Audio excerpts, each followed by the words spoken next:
other release of the week is Mani Ratnam's much-awaited Ponniyin Selvan. Now, Ponniyin Selvan has been Mani Ratnam's dream project for a long time now.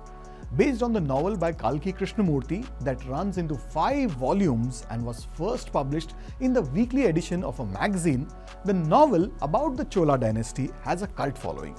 Now, for those like me who are not familiar with the contents of the novel, the film turns out to be a big disappointment. As it happens with novels that are adapted for screen, the key word is adaptation, and Ponniyin Selvan becomes a slog because of a lackluster screenplay. One can understand the conundrum when you adapt a classic. What to leave out and what to include is the question, but more importantly, how will it look on screen? That should be the priority. Take the opening scene for instance. After a brief introduction with a voiceover, which I am assuming was of Kamal Haasan, it cuts straight to a battle scene. It would be nicer if the characters were introduced properly first instead of a battlefield. And the characters are one of the biggest flaws of the film. Since there are more people in the film than you will see at the Friday market in Mapsa, there is actually a chart on Wikipedia about who is who when it comes to the Chola dynasty. But primarily, there are 2 brothers. Aditha Karikalan, played by Vikram, who is the elder brother of Arulmozi Varman, who is also known as Ponniyin Selvan, played by Jayaram Ravi. Their father is played by Prakash Raj, who is the emperor of the Cholas. The other male character who gets a lot of screen time is Vantiya Thevan, played by Karthi. He belongs to a different clan, but he is a loyalist to the brothers. Now, this is as far as the males are concerned. Among the women, there is Aishwarya Rai, who plays Nandini, and she is married to a much older royal man.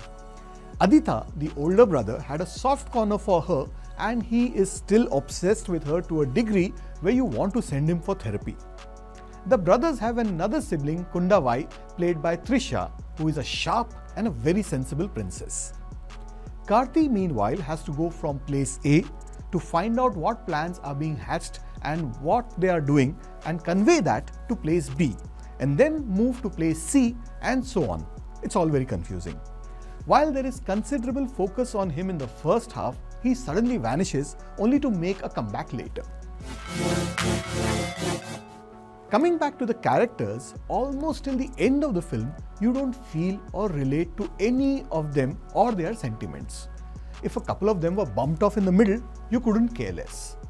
What is meant to be a tale of deceit, power, greed and more, it effectively turns out to be a disjointed film thanks to the screenplay. There are plenty of action scenes, but none that really stand out. And the climax looks like a poor man's Pirates of the Caribbean. There isn't a great deal to write home about on the acting front either, especially when it comes to the gents.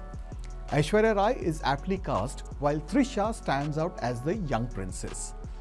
PS1 or Ponniyin Selvan is a big disappointment, especially since it comes from Mani Ratnam, and you expect a film from him that will hold your attention.